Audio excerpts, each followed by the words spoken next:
Hi there, this is Dana Arcuri, author, speaker, and wellness advocate, and today's topic is don't quit before the healing comes. And so I'm no stranger to chronic pain, to different physical, emotional, and cognitive challenges with fibromyalgia, herniated discs, and all the other symptoms that go along with chronic pain. And so most of you who know me already know my story, but for anyone new to my channel, I was diagnosed with fibromyalgia in 2008. I was also diagnosed with herniated discs and advanced degenerative disc disease. And there were so many other things that went pretty much out of control back in 2008. And it carried on for at least 5 years. So for 5 years, I was like basically down and out. And my life came to a screeching halt. And so oftentimes when we're in a dark place, it's super hard to overcome it. It's difficult to rise above it, especially if we're hit with anxiety and depression. But, you know, I always say the beauty of rock bottom is that the only way to go is up. And so that is so very true. The one thing I have to say about healing and about, hey, don't quit before the healing comes, is that there's a lot of logic that could come into place, but there's also just following your gut instincts, listening to your intuition. Sometimes people pray, whatever your faith may be or may not be, or whether you're a very inspirational kind of person and you seek different ways to find some form of positivity in your life so you could keep moving forward and keep healing. Understand that healing for everyone can look very different, very unique, and that's because we are different people. Our personalities play a role, our location where we live, even our educational background. And I'm not saying, hey, if you don't have an educational background, that means you're stuck in a rut. I don't mean that, because there are so many people and so many inspirational stories of people who had no education and they rose so far into fame and fortune. And that's a whole other video in itself. But we have to know that whatever we're facing, even if the odds are all stacked against us, that healing is a choice and only you can make that.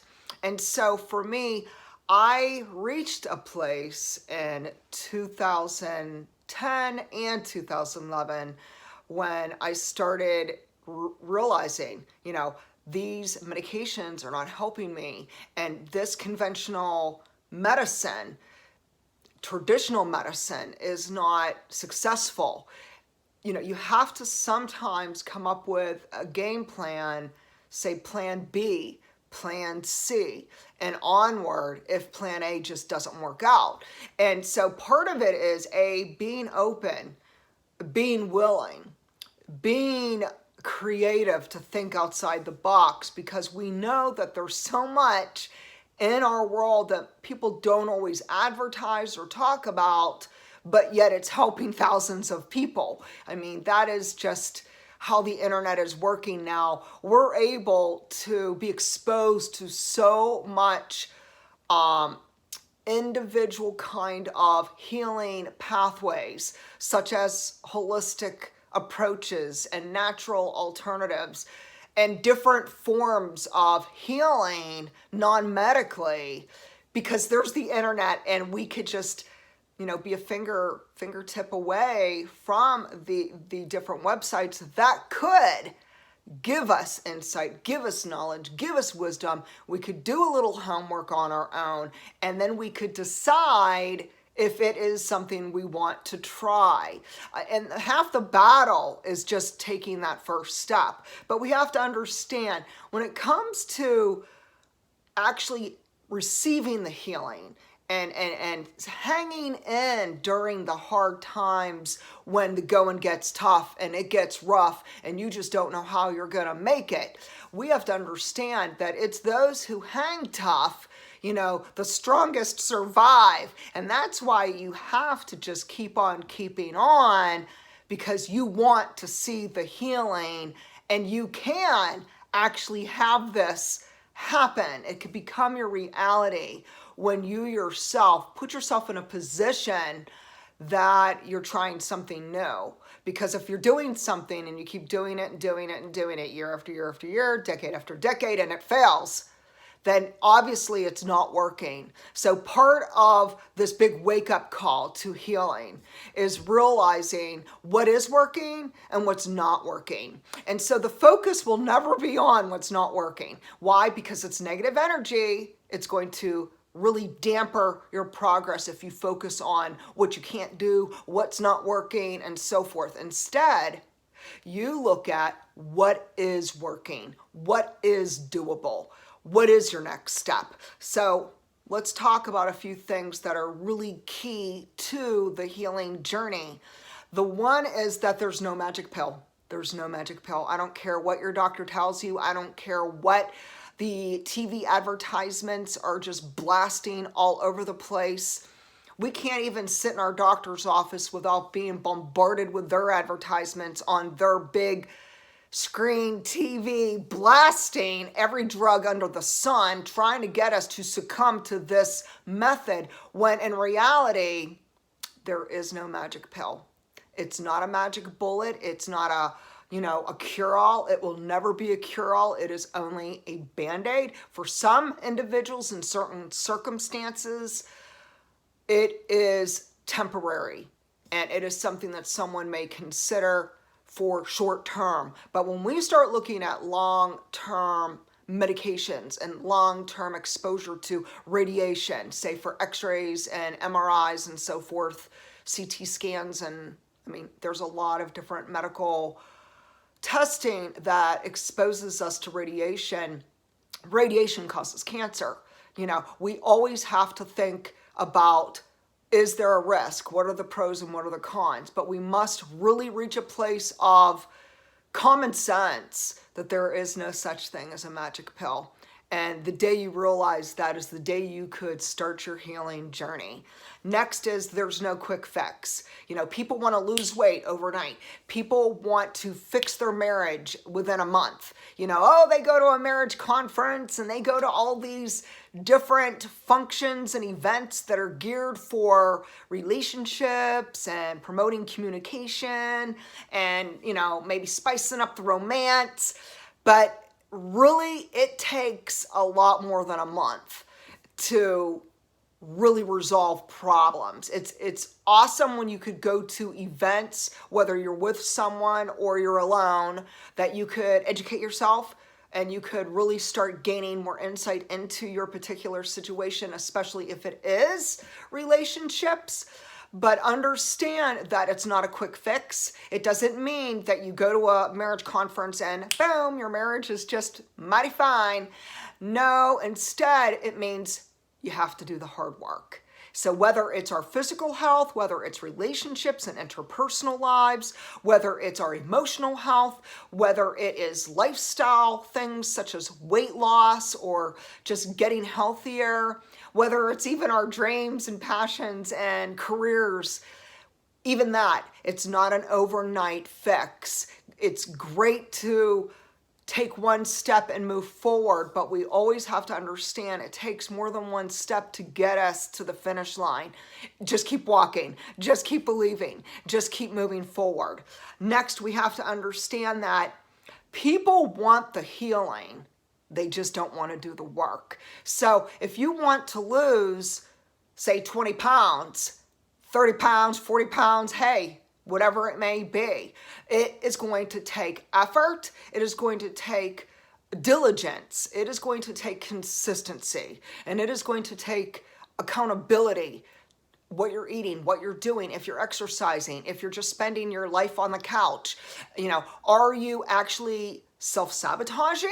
Like, say you're just not doing what you need to be doing to lose those pounds and get healthy. So it all comes back onto us that we have to take accountability and responsibility for our own actions and lack of actions.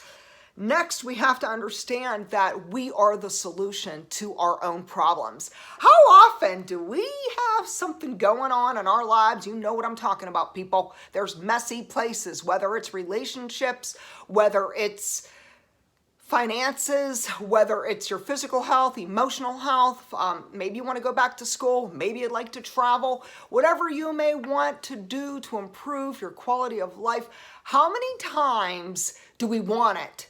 But yet when we realize and we find out all the different steps involved, the money and what we have to invest, whether it's investing in our health, investing in our relationships, investing in our career potential and succeeding in life, whatever it may be, moving forward and healing, in whichever way it may look for you, it's going to require you to do the work. So that means that we are the solution to our problems. We don't always have to look for everybody else to come rescue us. But what we can just be kind of open-minded about this. There are so many times there's these wonderful divine appointments where certain people just kind of show up out of nowhere along our pathway of life, and we discover that they're there for a purpose and a reason. They might be there to help us. They might be there only to just cheer us on and encourage us and motivate us. I have a friend named Beth, and she has been there for me for at least 8 or 9 years, maybe even longer. With friends, sometimes you've known each other for so long that you start losing track of the timeline. But the point is that she's been there, believing in me and cheering me on and saying, I know you can do this. You've got a book, you've got a story, you've got something beautiful to share with the world. You could do it. And that's what we need. And so always be on the lookout for these little divine interventions, these divine appointments where certain people or certain things can cross your path at just the right moment. It might be something that you'll learn about your health. It might be something you'll learn about a form of holistic treatment for PTSD or anxiety or what have you. It might be totally different. It might be something work related, and it's a stepping stone for you to have a breakthrough and for you to move forward in your dreams. We also have to know that it's pretty much coming down to this whole big thing, this question. Are you going to fight for you today? Are you going to fight for your dreams and your mind and your body and your soul and your relationships and your future and your passion and these wonderful talents that you have? Trust me, you have been gifted with something. Even if you don't know what it is today, you have special strengths and talents that nobody else has, and you could be used in such a magnificent way. And so always be on the alert of how you can move forward to get the healing, to get the raise, to increase your quality of life, to promote happier, joyful, more connected relationships that bring you satisfaction and joy, and they're rewarding to you and they bless you. Always know that you are worth the fight. You are worth the fight. And this is the whole thing with healing, is we have to come to this place where we realize self-care is essential, and self-care is part of the healing plan. And for everyone it looks different, but self-care is vital. We need to nurture us. We need to take care of ourselves physically, emotionally, spiritually. We need to remember that it's like that whole analogy. If you're on an airplane and it is coming down fast and you're sitting next to your kids, are you going to give them the oxygen mask that goes over their face, or are you going to put it over your face? Well, let's just say it like it is. You better put it over your face, get yourself a little oxygen, and get yourself so you can breathe and you could be the person to help the young ones beside you, because if you give it to them, you're no good. Which brings me to people pleasing. We need to let go of people pleasing if we want to move forward with healing. Now, in any which way we look at it, people pleasing is basically placing other people ahead of us, ahead of our health, ahead of our relationships, ahead of our well-being, ahead of our sanity, ahead of our peace of mind, ahead of our boundaries. It is time to put yourself in the driver's seat. Stop being a people pleaser and decide that you are in the driver's seat and you are going to move forward for healing. Understand that sometimes you need to get out of your own way. You need to get out of your own way. Like, get out of your way if you're trying to lose weight, but you're eating Dairy Queen, Burger King, you know what I'm talking about? Doritos, fast food, junk food, and Mountain Dew. Because the reality is, you have to make the choice to clean up your diet. You have to make the choice. Do you really want to lose that weight? And what are you worth in the fight? You know, are you worth it? Are you worth the weight loss? Are you worth the effort? And I believe you are. I believe when we lose weight and when we get healthy and when we look for solutions, whether it's with our physical health, mental health, and relationships, or even on the work front, we have to understand that we have more power than we realize. And we need to understand that every beginning of healing has to start somewhere. And for some people, it might be a very hard place. It might be right now you're taking Ativan, which is a benzodiazepine, or Klonopin, or Valium, or whatever benzo there is, because there's so many. Or maybe you're taking some other medication like gabapentin, Cymbalta, Prozac, Effexor. Hey, there's a long list.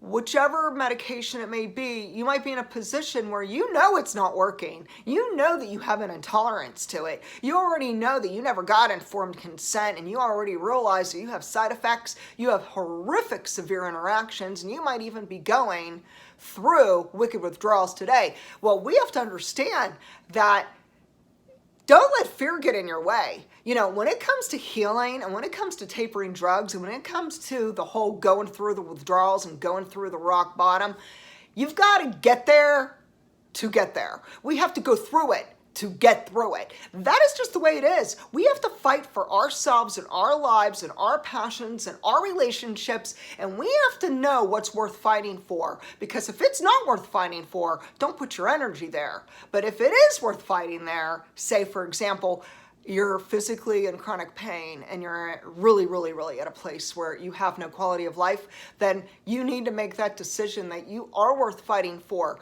and then start moving forward. Come up with a plan. Get one step. Focus only on one step, because otherwise you might be overwhelmed. Next, understand. Healing takes time. Healing takes patience. Hey, I've been off Cymbalta for 9 years. It will be 10 years in November.